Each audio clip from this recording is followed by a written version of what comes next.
प्रिय दर्शकों नमस्कार।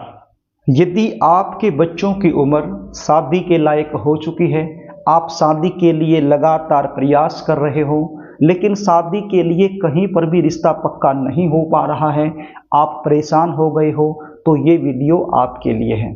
आज मैं आपको सोमवती अमावस्या के दिन किए जाने वाला जल्दी शादी होने का एक ऐसा सरल एवं चमत्कारी उपाय बताने वाला हूं।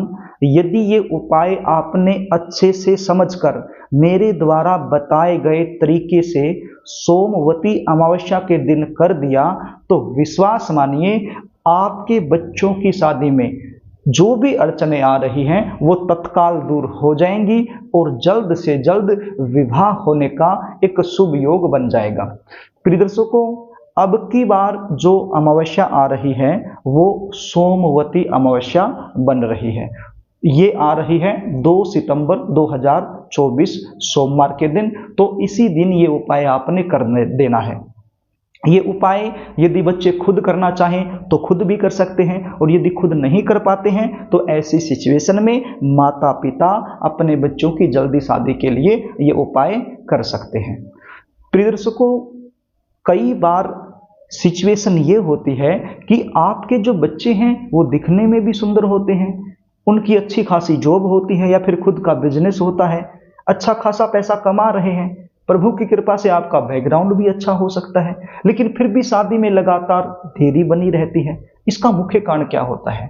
कई बार जन्म कुंडली में पितृदोष बन जाता है या फिर जन्म कुंडली का सप्तम भाव अलगाववादी ग्रहों के प्रभाव में आ जाता है, जिसके चलते विवाह में लगातार देरी बनी रहती है। रिश्ते आएंगे, बातें चलेंगी, लेकिन कोई भी बात, कोई भी रिश्ता सफलता तक नहीं पहुंच पाएगा।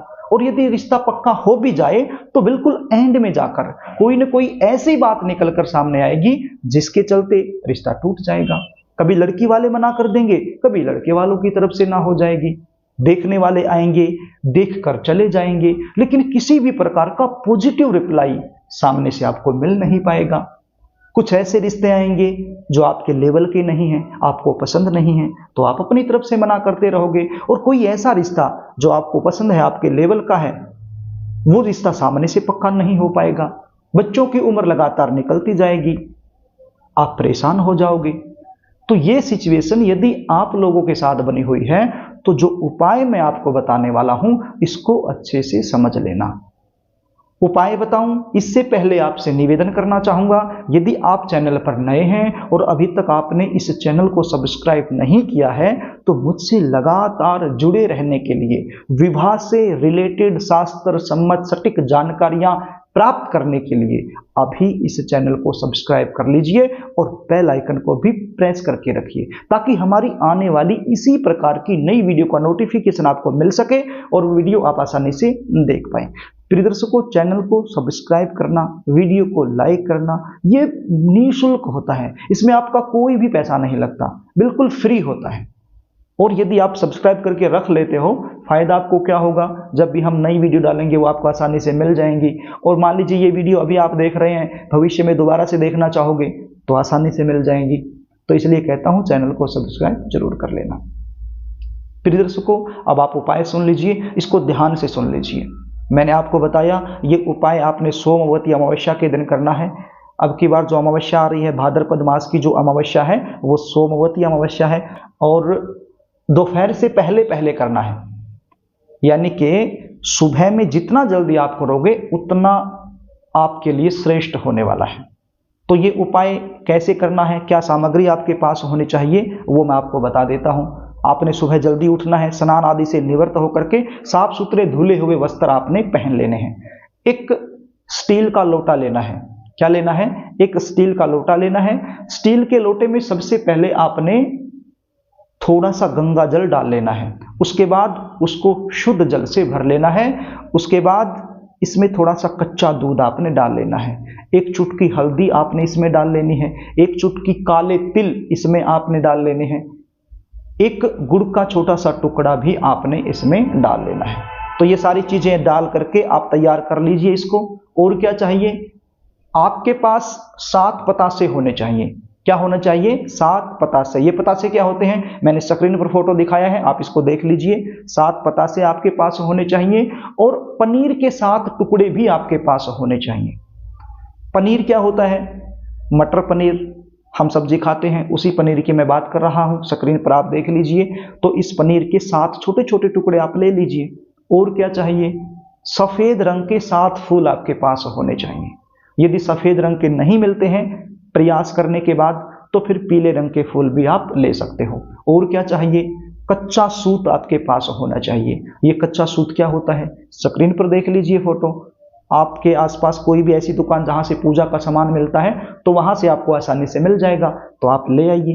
तो ये कच्चा सूत कितना लंबा आपके पास होना चाहिए? आपके बच्चे की जो हाइट है उसके बराबर का होना चाहिए। आपका लड़का है या फिर आपकी लड़की है, उसकी जो हाइट है उसकी हाइट के बराबर का सूत आप ले लीजिए और उसकी उम्र के बराबर उस सूत में गांठ लगा लीजिए। अब गांठें कैसे लगानी है? एक ही जगह पर नहीं लगानी, एक सिरे से लगाना शुरू करना है, दूसरे सिरे तक लगाते रहना है।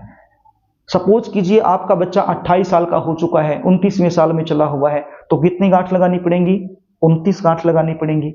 यानी कि वर्तमान समय में जो उम्र चली हुई है उतनी ही गांठें आपने इसमें लगा लेनी है। किसमें लगानी है? सूत का जो कच्चा धागा मैंने आपको बताया इसके अंदर लगानी है। और साथ में एक घी का दीपक आप ले लेना है, देसी घी का दीपक होना चाहिए और उसके अंदर जो बत्ती है वो लंबी बत्ती चलेगी, खड़ी बत्ती नहीं, लंबी बत्ती होनी चाहिए। तो ये सारी सामग्री जो मैंने आपको बताई है, ये सारी सामग्री आपने सोमवती अमावस्या के दिन सुबह के समय अपने साथ लेकर पीपल के पेड़ के नीचे चले जाना है। पीपल के पेड़ के नीचे जाकर के दक्षिण दिशा की तरफ मुख करके बैठ जाना है और सबसे पहले ये जो जल आप लेकर के गए हो लोटे में, इसकी सहायता से पीपल के पेड़ की जड़ को सींच देना है। अपने पितरों का ध्यान करते हुए पीपल की जड़ में ये जल आपने अर्पित कर देना है। उसके बाद ये घी का जो दीपक आप लेकर के गए हो ये भी आपने जला देना है। उसके बाद ये पतासे आपने जो दीपक जलाया है यहीं पर रख देने हैं। पनीर के जो 7 टुकड़े हैं ये भी यहीं पर रख देने हैं और जो आप फूल लेकर के गए हो अपने साथ में ये भी आपने यहीं पर रख देने हैं। ये जो कच्चा सूत आप लेकर के गए हो ये कच्चा सूत आपने पीपल को बांध देना है। पीपल का जो तना होता है उसके ऊपर आपने बांध देना है। अब कई जगह पर क्या होता है कि पीपल का जो पेड़ है वो ज़्यादा मोटा होता है और हो सकता है कि ये जो धागा है ये छोटा पड़ जाए, तो ऐसे में क्या करोगे? ऐसे में पीपल की कोई भी टहनी हो उस पर आप बांध दीजिए। यदि टहनियाँ ज़्यादा ऊंचाई पे हैं, आपका हाथ नहीं जा रहा है, तो फिर क्या करेंगे? तो फिर इस धागे को अपनी मनोकामना बोलते हुए दीपक के पास ही रख दीजिए और हाथ जोड़ करके अपने पितृ देवताओं से प्रार्थना कीजिए। परम पिता परमेश्वर से प्रार्थना कीजिए कि हे परम पिता परमेश्वर, आज सोमवती अमावस्या है, बड़ा ही शुभ योग बन रहा है। इस शुभ योग में ये उपाय मैंने किया है, ये उपाय के प्रभाव से कुछ ऐसा चमत्कार हो जिसके चलते मेरे बच्चों की शादी में जो अड़चने आ रही हैं वो दूर हो जाए, जल्द से जल्द मनचाहा रिश्ता मिल जाए। तो इस प्रकार से आपने प्रार्थना करनी है। यदि आप बच्चे खुद अपने लिए ये उपाय कर रहे हैं तो अपने लिए आपने प्रार्थना करनी है। तरीका यही रहेगा, विधि विधान यही रहेगा, चाहे माता पिता करें या फिर बच्चे खुद करें। तो इस प्रकार से ये उपाय यदि आप सोमवती अमावस्या के दिन कर दोगे तो इतना अच्छा योग बन रहा है, जरूर फलीभूत होगा और आपकी शादी के लिए अच्छा रिश्ता जरूर आएगा। यदि आप अपने बच्चों की जन्म कुंडली का विश्लेषण मुझसे करवाना चाहते हैं, अपने बच्चों की जन्म कुंडली मुझे दिखाकर ये जानना चाहते हैं कि शादी कब होगी, कहाँ होगी, कैसे परिवार में होगी, शादी के बाद का जीवन कैसा रहने वाला है, शादी में देरी क्यों हो रही है, गुण मिलान यदि आप करवाना चाहते हो वो भी आप करवा सकते हो, या फिर इसके अलावा किसी भी प्रकार की समस्या आपके जीवन में चली हुई है उसका ज्योतिषीय समाधान मुझसे आप लेना चाहते हो, स्क्रीन पर दिए गए व्हाट्सएप नंबर के जरिए आप मुझसे संपर्क कर सकते हो।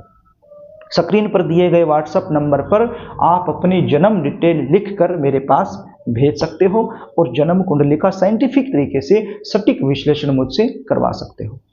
तो प्रिय दर्शकों, यदि कार्यक्रम आपको अच्छा लगे तो इस वीडियो को लाइक जरूर करना, इसको शेयर भी करना ताकि आप पुण्य के भागीदार बन जाएं। कमेंट बॉक्स में आपके बच्चे वर्तमान समय में जो चली हुई है उनकी उम्र, वो उम्र जरूर लिखना। ताकि मैं उनकी जल्दी शादी के लिए भगवान के चरणों में अर्जी लगा सकूं। और अभी तक आपने चैनल को सब्सक्राइब नहीं किया है तो मुझसे लगातार जुड़े रहने के लिए चैनल को सब्सक्राइब जरूर कर लेना। आज के लिए बस इतना ही, आगे फिर मिलेंगे, तब तक के लिए नमस्कार।